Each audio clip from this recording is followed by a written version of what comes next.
Your conduct in there was not only unbecoming an officer, it was equally reprehensible as a medical man. And as for my ability as a doctor, if you seriously question that, I'm afraid I'll just have to challenge you to a duel. I was thinking of specimen bottles at 20 paces. Oh, sorry, baby. Major to you. Why, sorry, Major, baby. MASH is one of the most renowned shows in TV history, taking place during the Korean conflict and running on CBS from September 1972 to February 1983. It became the first original TV spin-off from the 1970 film of the same name, which itself was based on Richard Hooker's 1968 novel. Here are the top 10 weird facts you may not know. Even if you know them all, I hope you enjoy the video. Stay to the end for a bonus fact.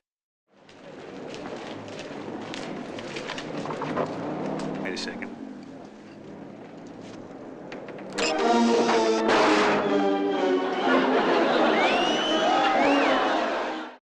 Number 1.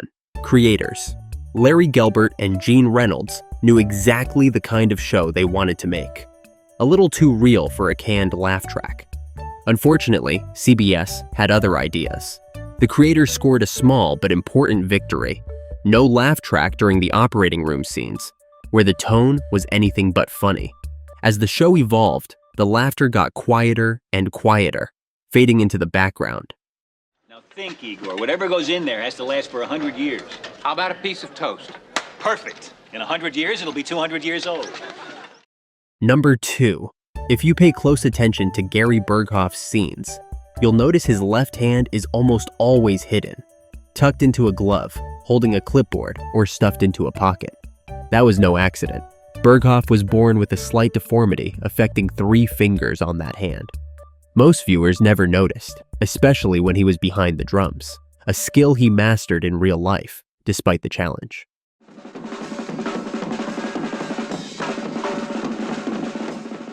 You think you could have run an outfit this big before you came over here? Well, that's just being a good clerk. What would you rather be? Okay, now listen, this is just, it's just talk, you know. What do you want to be? Oh, a hot lover. Or even a cold one, I don't care. Number 3. Klinger was originally supposed to be a 1-episode joke, a gay character trying to get discharged. But when Jamie Farr stepped in, the role got a major rewrite. Klinger became a straight guy who cross-dressed to dodge the draft. The plan? 1 quick gag and done.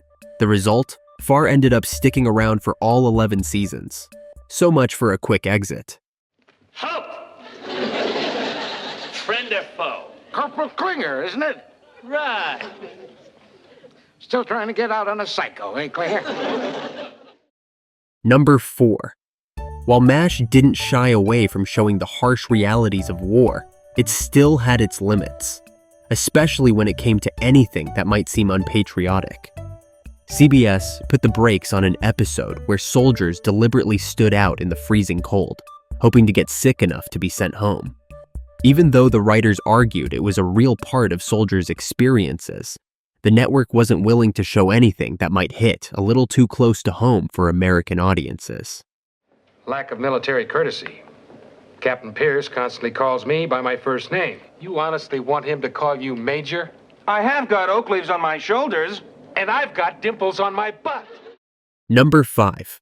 Wayne Rogers brought charm to the role of Trapper John during the first 4 seasons. But behind the scenes, things weren't so easy. Frustrated with how his character was being handled, Rogers made the bold decision to walk away after season 4. And surprisingly, he didn't face any legal battles for doing it. Why? Unlike the rest of the cast, Rogers had never actually signed a contract. Trap? Hey, Hawk, out of the way. I don't want to use violence. Then I will. Hey, if you're getting a chuckle from this video, please tap the like button. Thanks. Back to the countdown. What? You can't. I won't stand for it. Frank, the one thing that'll get you nowhere with me is impersonating my wife. Number 6. Filming Radar's final episode turned out to be a bigger headache than anyone expected. All thanks to Gary Berghoff. I'm happy for me, too. I guess. according to series writer Ken Levine, when it came time to shoot the Goodbye Radar episode, Gary suddenly refused to wear his signature hat. That small decision caused a big stir. Without the hat, Radar didn't look like the kid everyone loved. He looked like a balding man speeding toward middle age. Hey, boys. Yeah, what?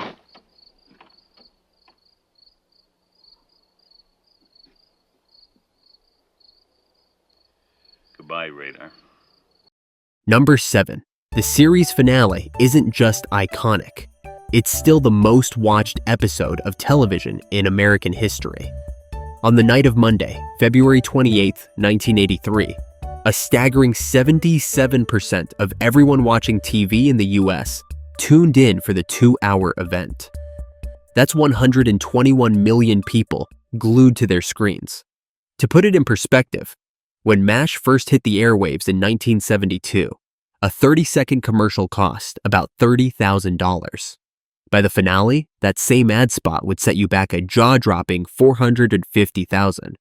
Well, boys, it would be hard to call what we've been through fun, but I'm sure glad we went through it together. Colonel, before you go, We've been thinking about it, and there's a little something we'd like to give you. it's not much, but it comes from the heart.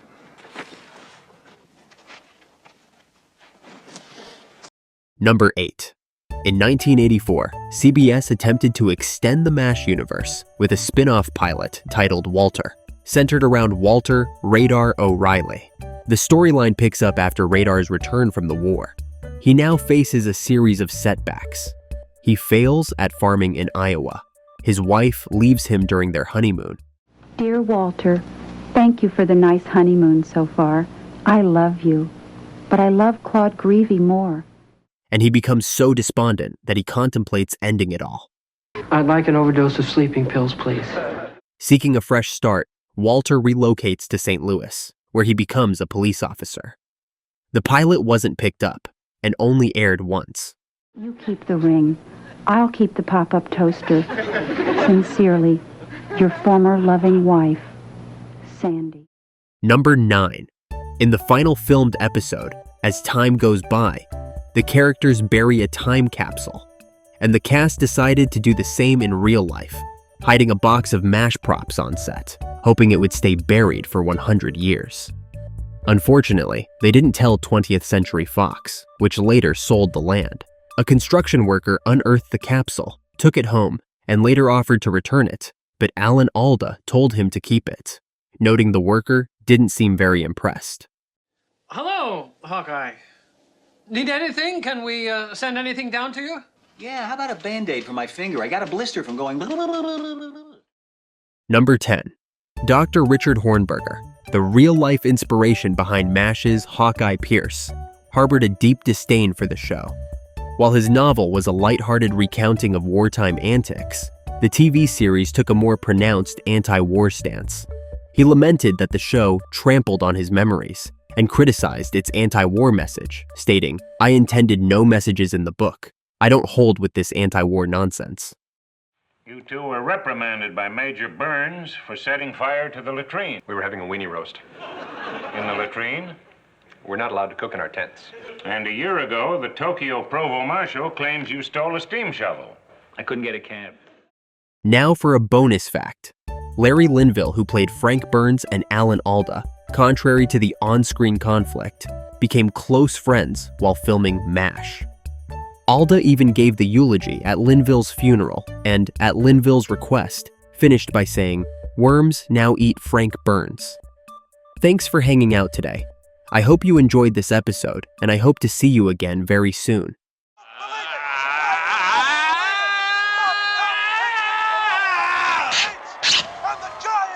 Where is that Lebanese mongoose?